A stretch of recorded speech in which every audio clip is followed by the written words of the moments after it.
Imagine living your best life, whether you're looking to boost your health, advance your career, or find purpose.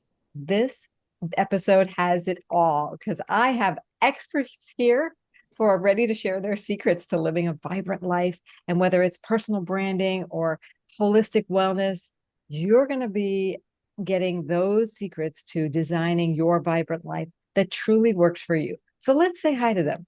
Hi, Fonda. Hi, I'm Fonda Neal. I'm based in Richmond, Virginia. You can find me at fondanealnaturalhealth.com. I am a natural health coach, author, and speaker. Great to have you, Fonda. And hi, Dr. Carol. Hi, I'm Dr. Carol Parker Walsh. I'm the CEO of Carol Parker Walsh Consulting Group, and I am here in Washington State, and you can find me at carolparkerwalsh.com. Welcome, Dr. Carol. And hi, Dr. Nicole. Hello. Hi, I'm Dr. Nicole Bradford, the owner and operator of Maintain the Flame here in Dallas, Texas. And you can find me at maintaintheflame.net. Thanks, Dr. Nicole. Hi, Jazmine. Hi, my name is Jazmine Booker. I am an automotive industry expert, speaker, and consultant, and you can find me at jbooker.com or jbookerproductions.com. Wonderful. Great to have you all. Oh my gosh. You ladies are so amazing. And that's why I wanted to do the show on living and building a vibrant life and career. So I wanted to get right into it and get your advice. What advice do you have for our viewers, Fonda, to help them achieve a vibrant life in their health? Well, I'd like to educate adults that the body has an amazing ability to heal itself given the right support. So, sort of equate that to a plant. And if you nourish that plant, provide it some sunlight, some water, sometimes some food, and that plant will grow. And so, using that analogy, I like to educate others on addressing their health in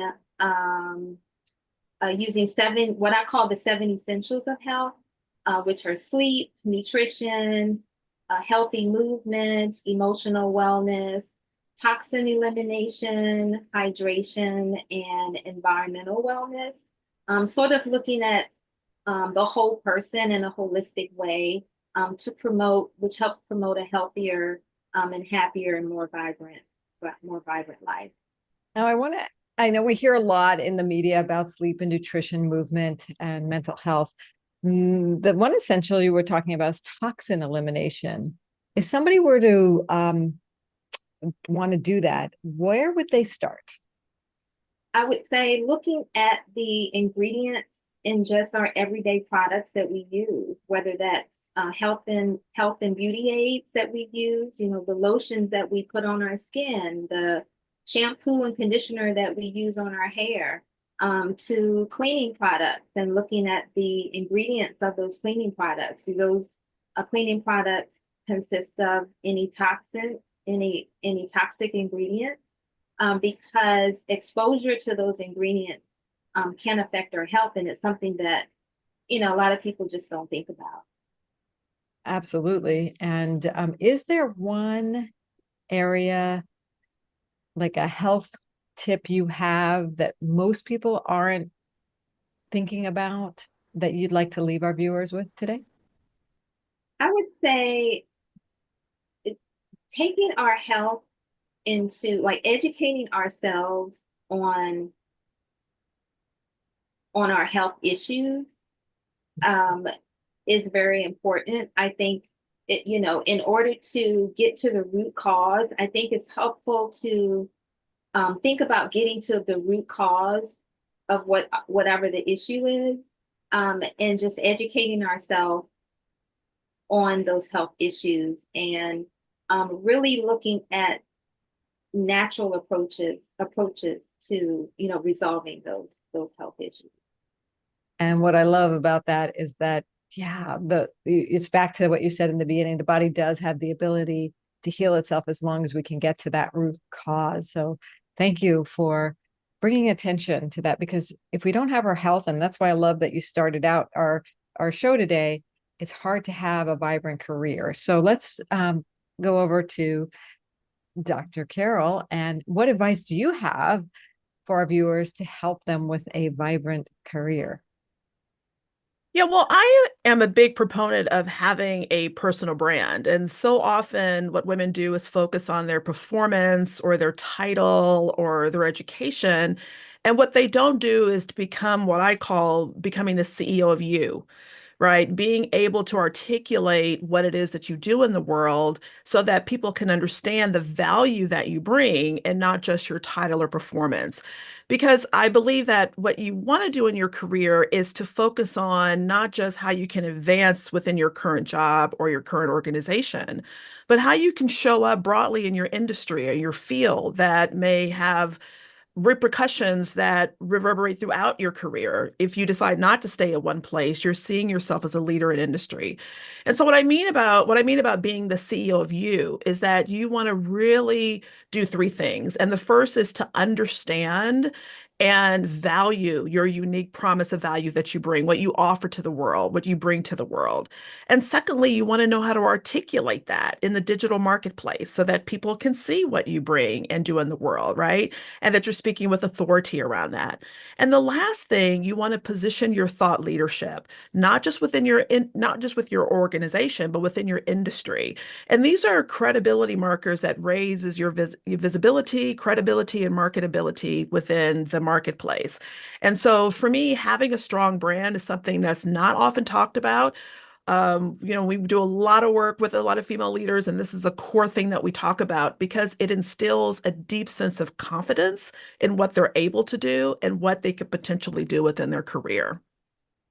That's brilliant. I don't think people are thinking about their personal brand, but if they're not thinking about it, it's given to them, right? They're not controlling that narrative, so to speak. However, what I love about what you said is you want to, after you've understood your unique value and you can articulate it, what would be a first step for someone to position their thought leadership in the marketplace?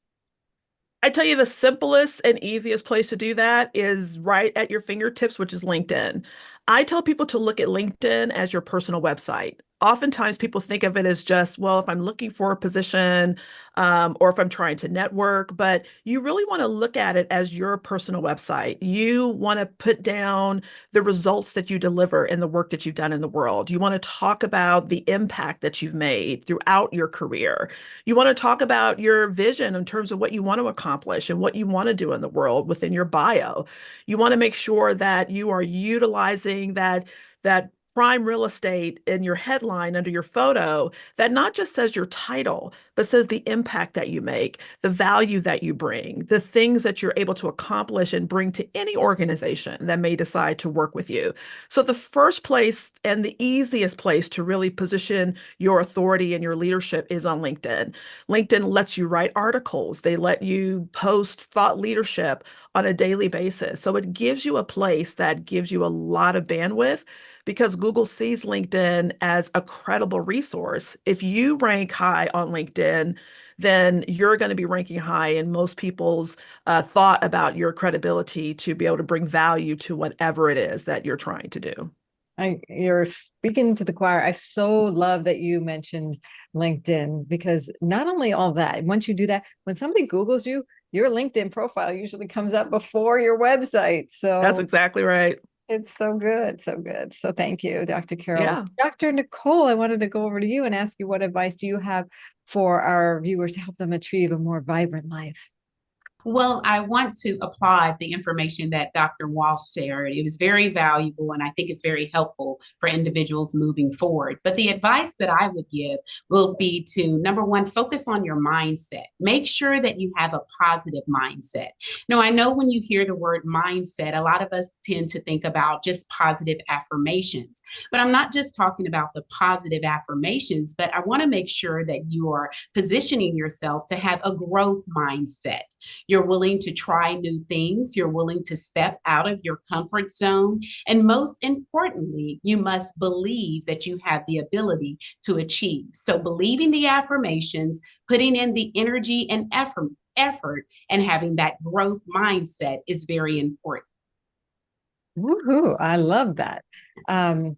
If somebody is not quite in that place where they feel like they can achieve, they need a little work on their positive mindset, is there advice you have to help them?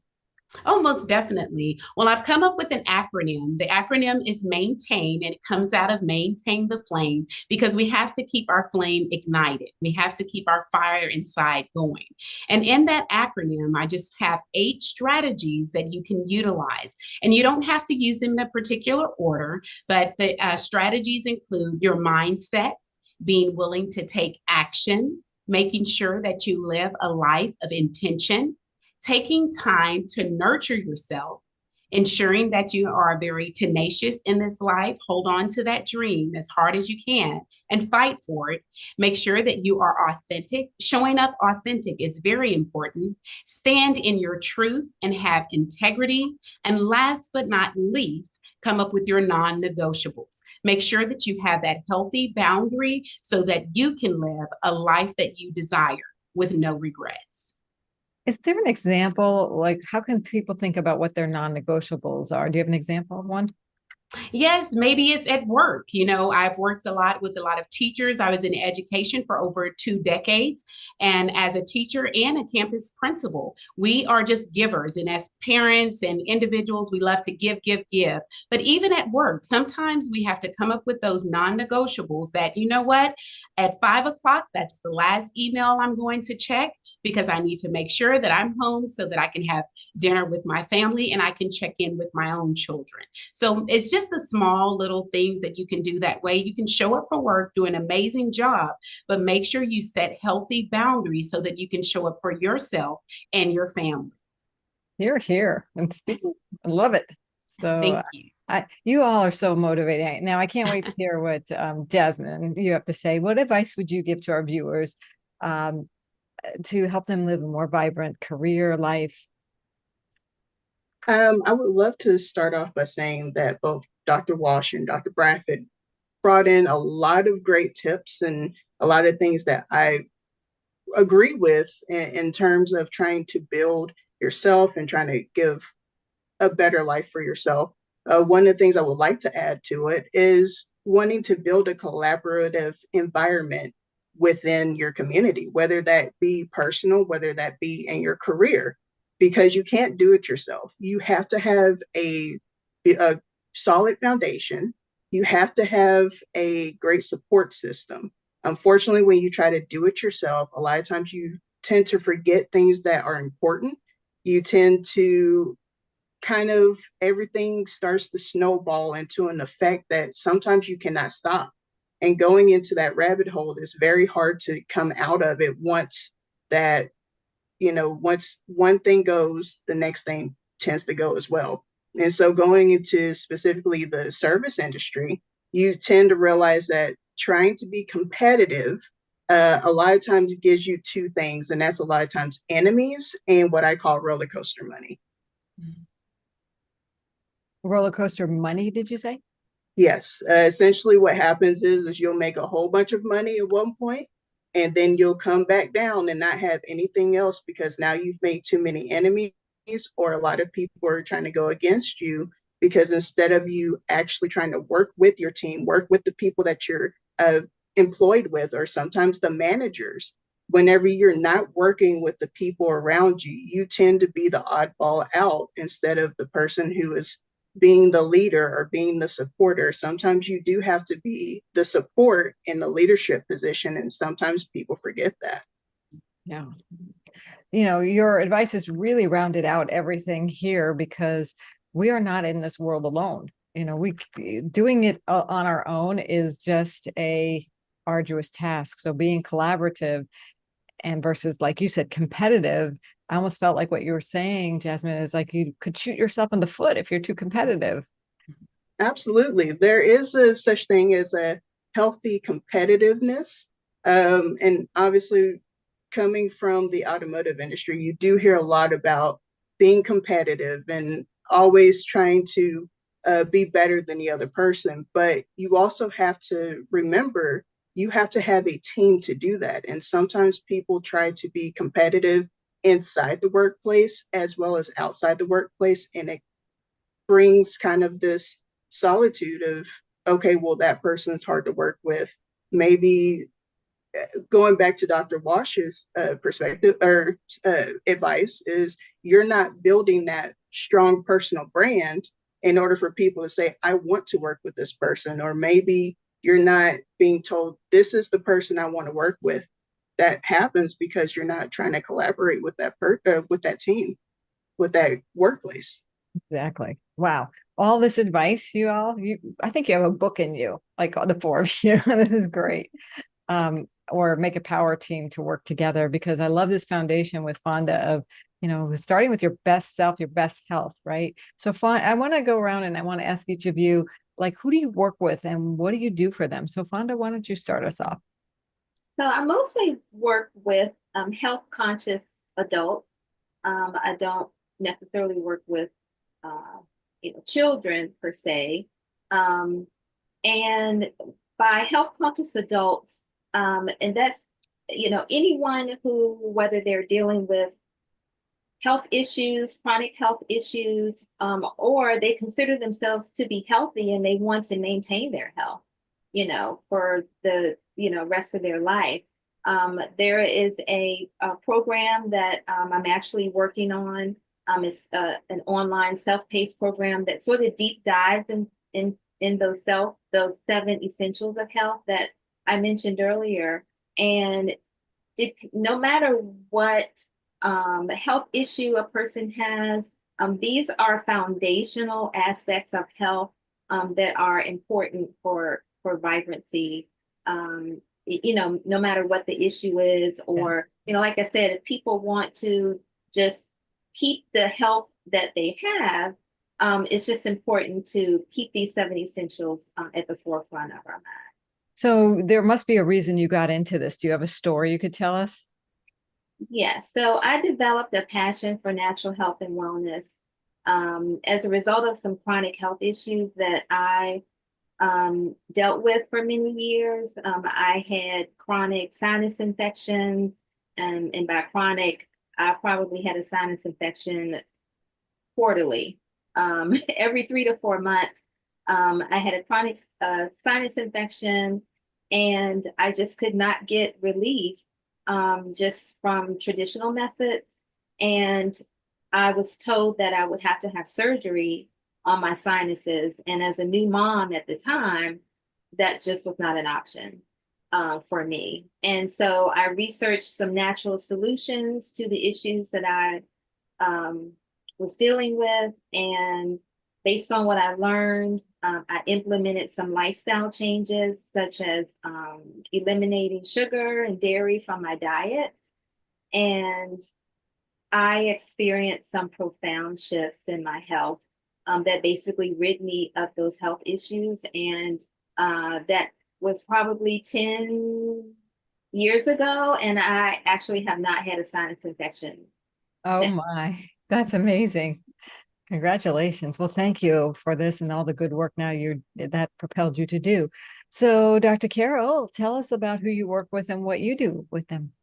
Yeah, well, our firm, we're a leadership development, executive coaching, and talent optimization firm, and we partner with organizations to not only accelerate the leaders within that organization. And I mean leaders at every level, whether they're emerging or established leaders. And we also work with organizations to make sure that the leadership within that organization really thrives. We believe that when the people in the organization thrive, organizational success is inevitable.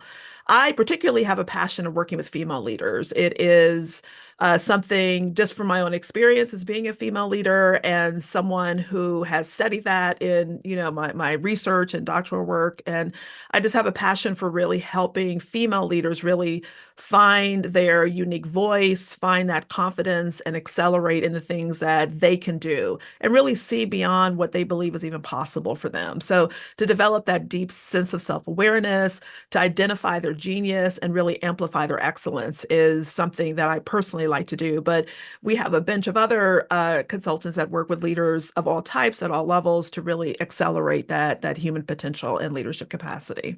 So tell me, do you have a story about how you help someone? Yeah, I mean, I've helped quite a few people, and I love that when I hear um, the most important thing that I hear from the women that we support is when they tell me that what they thought wasn't possible is now possible for them, when they now have the confidence that they never thought was imaginable, when they were able to step into areas of their life and career that they never imagined would be available to them, and they got over the fear and the self-doubt of being able to do that. And I like to help. One woman, in fact, told me that what I helped her to do was not just tell her what to do, but help her to tap into her own internal wisdom, to move out of her comfort zone, to excel in terms of what she wanted to do. And for me, I believe that very deeply. I believe as women, we have a deep and untapped well of knowledge, of wisdom, of capabilities that we just don't give ourselves the opportunity and credit to explore. And when we have that opportunity to explore it, then the sky is the limit. Woo-hoo. Indeed. So, Dr. Nicole, I'd love to hear more about you and who you work with and what you do with them. Well, being that I was an educator for since the late 90s, I work with a lot of teachers and companies that are looking to take their company to the next level, engaging the teachers in the classroom, making them aware and understand the importance of their position and the power they have to change lives. And then because I've been able on the collegiate level to be a staff member and work my way up to vice president of student services, and then on the public school level, from public school teacher to a campus leader, being able to work with the leadership and helping them to understand the importance of relationships. So I focus on employees, the leadership, and also families, helping them navigate education because sometimes it can be a little tricky. And so you said you got into this work from being in education yourself. Is there a little bit more to that story? Well, yes, I started my company, Maintain the Flame, because, in life we have this vigor and enthusiasm when we're young and we really don't care about what people think about us. But then as we transition into the adult world, our flame tends to kind of dim and it goes kind of based on where we are and what's going on. And it's important to me that people always remember their passion and their purpose. And so my goal is to go with Maintain the Flame into the schools, into personal lives, into the companies, and reignite that flame. So that employee that you have that, I'm excited, I'm starting this great job. But 6 months later, they're like, yeah, let me look for another job. We want to keep that flame going, keep them engaged, and let them know that they're important, they're needed, and necessary for the success of the company. Oh, wonderful. Thank you. Thank And you. Jazmine, tell us a little bit more about you. Who do you work with and what do you do with them? So, who I usually focus on is independent companies. I also try to work with the service side of the automotive industry. So, I have a little bit over a decade of experience working in the automotive industry as a technician, claims adjuster. And so, I got to work with a lot of front facing and behind the scenes of these really big companies. And what I saw a lot of is a lot of times they did not know how to improve how to work with improve their relationships with each other or work relationships with each other. They also didn't work and collaborate effectively with each other. So what I do is I go in and I show organizations how to reimagine their business by examining it using real world situations to improve their relationships within the workforce. And then we go through a lot of coaching and a lot of in-person training to help develop their conflict management and all of and kind of things of that sort. Awesome. Most of us are using cars, so we thank you for the work you're doing with our people who work on the cars. Tell us, is there any more to the story of how you got in there into transitioning into your business? Absolutely. So again, did it for a little bit over a decade. I started working on cars whenever I was a teenager, early teenager. And as going through the industry, I realized that it wasn't entirely, excuse me, it wasn't entirely women friendly to be in this industry. And unfortunately, that also means that you can't easily collaborate with women in the field. And that also means that a lot of people do not know how to work with women in the field. And I got to hear a lot of those concerns, not from just the women inside, but the women outside of the industry. And what I wanted to do was not only bridge that gap of us not being able to collaborate with each other, but not be able to, I wanted to be able to engage the workplace a little bit more, meaning we always just go to the job. A little bit of what Dr. Nicole was saying, we just kind of, that flame always diminishes. And so what I want to do is not only just go back and try to ignite the flame, but I really want to understand why that flame was diminished. Why are we so happy to come into work and then after a year nothing gets done? And I want to be able to get that why, and I want them to go back to being successful. And that's what I focus on, is going back to being successful in a happy work environment, in a safe work environment. Thank you for your work, because you all are really fanning the flames of vibrancy for women in different industries, for our health, and for our personal, feeling of goodness in the world, like that we are good and we're a good contribution. That's what we love to do here at Women Speakers Association. We have amazing women like you who are contributing to the lives of others. So I thought I could have each of you weigh in on the value that being a part of Women Speakers Association is to you, Fonda, and do this like in 30 seconds. Fonda, what would you say? Thank you. I joined Women Speakers Association to engage in community with other authors and just receive some amazing tips and strategies and information that will help me in the online business space. Yeah, and what I love is you're an author in Women Voices of the 21st Century. So that's our annual anthology. This recent year's one was Women Empowered Through Passion and Purpose. And I love that we can do that together in sisterhood. So thank you, Fonda. And Dr. Carol, what is the value of Women Speakers Association? Yeah, well, it's interesting what Jazmine talked about being in a male-dominated field. I started my career as a labor and employment attorney in a male-dominated field. And so what I love about Women Speakers Association is that it gives an opportunity to amplify the voices of women. It's a community of support for other women, and it gives greater visibility for women, which goes right along with what I talk about in terms of branding and positioning yourself. So the fact that it creates these opportunities and it's a community of women supporting women is what's so amazing about this organization. Yes. 10 thumbs up for that. Okay. And Dr. Nicole, share with us the value of Women Speakers Association for you. I would echo what Fonda said. She said it so eloquently, an opportunity to collaborate with other women, especially authors, and just to have the visibility that's necessary to take your business to the next level. The sisterhood is wonderful. Yes, and we're here to elevate in what Jazmine, you were saying, collaboration. So Jazmine, what's the value of Women Speakers Association for you? I think every woman on this on this call has probably said the exact same thing that I'm about to say, and it is the community, it's the collaboration, it's being able to have a group of experts and a group of people who want to share their stories. I tell everybody right now, I'm a storyteller first, and then I do everything else. And so I love to hear everybody's stories to then also expand their knowledge and also expand my knowledge and build that foundation that a lot of us kind of want to have, that strong foundation, and receive constructive feedback, really. Yeah.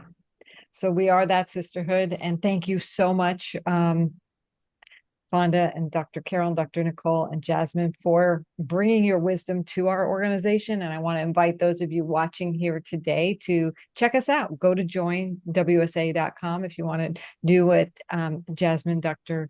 Nicole, Dr. Carol, and Fonda have done and become premier members. You can also put your toe in the water and grab our Speaker Success Plan, and you can grab that at speakersuccessplan.com. You'll get on our email list. You'll learn about the events that we have coming up and be able to participate from that point of view. So speakersuccessplan.com or joinwsa.com. I'm Laura Rubinstein. It's been my pleasure to interview you all. and be your host here today at the Women's Premiere Show. We'll be back next week with another episode of the WSA-TV Women's Premiere Show. Thanks so much, ladies.